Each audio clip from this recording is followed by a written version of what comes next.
JoJo's Bizarre Adventure, the meme that will never die. If you're like me and have been on the internet for long enough, then you've definitely at least heard of the name, and have probably seen a few of these clips.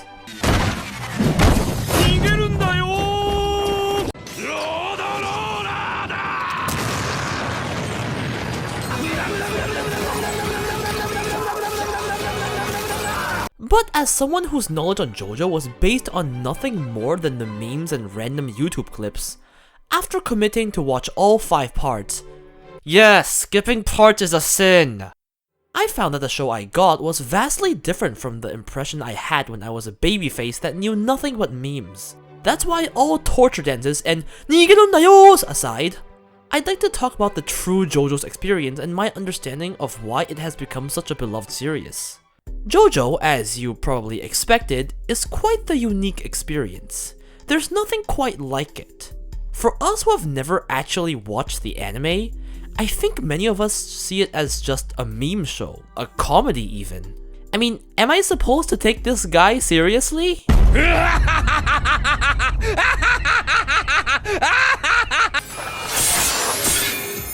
Okay, maybe I am. And the reason many of us have this impression is not just because of the random out-of-context scenes, but also, well, the JoJo fans. I personally rarely ever hear praise about how good the battles or OST are, and all I hear from the fandom is, "It's bizarre," and "There's nothing like it," and all of the memes. And to be fair, it's true. It's like JoJo was created to be memed. However, what makes it truly the amazing anime it is its ability to blend in ridiculous situations that make you question your IQ out of context, but make complete sense in context. Okay, master, let's kill the whole beach! Okay, mostly. I don't know where on the what the fuck scale punching a hole in your mom after she asks you milk or sugar in your coffee is, but trust me, it makes sense. It's smart in the show. I swear. Why are you looking at me like that? Okay, fine. If that's too much for you, how about yeeting a dog across the desert? No, it's a battle strategy, I swear! Almost every single meme scene you see actually makes sense in context and contributes to some part of the story or battles. And memes aside, there is a serious plot going on. Though to be fair, it's pretty simple and comparable to a lot of shonen anime. But the story is not what makes JoJo amazing. It's the incredible way the anime manages to conduct the flow of battle. The battles go far beyond man punching man and sword clash sword, and gives everyone some extremely unique abilities in the form of stands, which results in some very unorthodox battles that look like clowns running around the fucking city out of context, but in reality is all part of some grand battle strategy. In other words, gay humping is the result of me outsmarting your outsmarting that's outsmarting my outsmarting that's outsmarting your outsmarting, and therefore I won!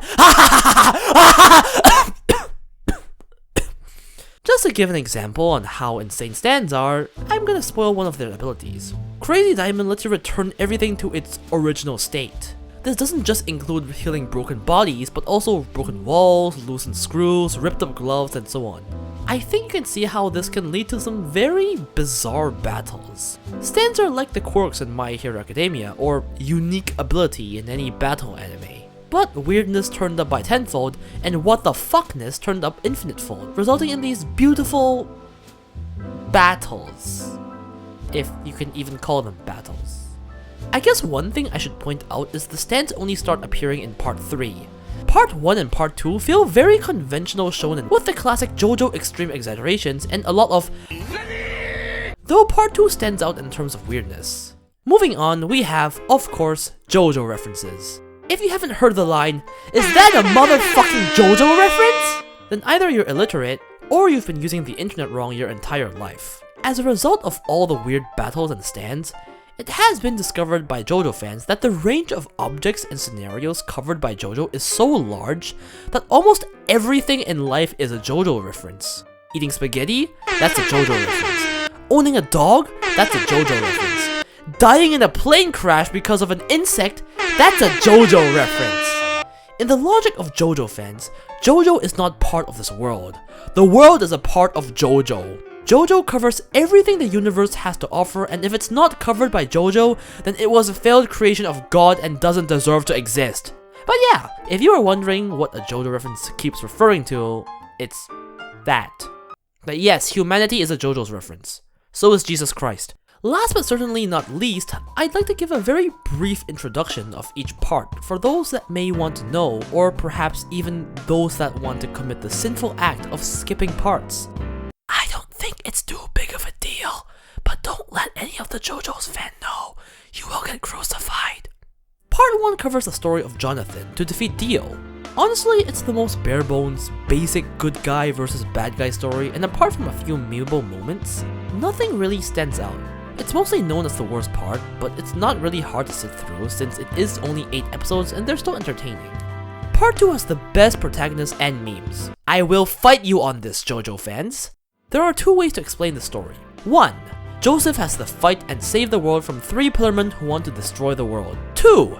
British man meets a gay posing man, befriends a Nazi, peeps on his mom, and saves the world by running away and erupting a volcano. Choose whichever explanation you prefer. Part 3 follows the story of Jotaro in his travel to Egypt to save his mother from Dio. It's a very me and the boys go on an adventure and fight weird people, also we're totally not gay story. Some people think it drags a bit, some think it's fun and nostalgic. Part 4 kind of does a 180 with the exception of perhaps a third of the episodes covering somewhat of a main plot, turns into a slice of life anime battling different stand users weekly then befriending them. Actually, now that I think about it, some don't even involve battling. Again, some like this change, some don't. Part 5 takes on a much more serious story involving Giorno joining the mafia in order to climb the ranks and kill the mafia boss who has been distributing drugs all over the city. It's definitely the one with the most intense battles and serious story, but still has a few insane memeable moments. I think this is widely seen as the best part, don't quote me on that. Oh, also Giorno's theme, a classic. Fuck you kids, this masterpiece is not from TikTok, it's a JoJo's reference! Actually, does that make TikTok a JoJo's reference? Overall, JoJo has not just the best memes, but is a very engaging battle story with unique as hell battles. And remember, if you watch JoJo, you get the privilege to annoy the ever-living shit out of your friends by spamming them with JoJo references. I wonder why I have no friends left. Oh well, having no friends is a JoJo reference. Thank you so much for watching this video. If you enjoyed and want more anime and memery stuff, then be sure to subscribe. With that, I'm gonna go suck some cock. No, it's not because I'm gay, it's a JoJo's thing, I swear!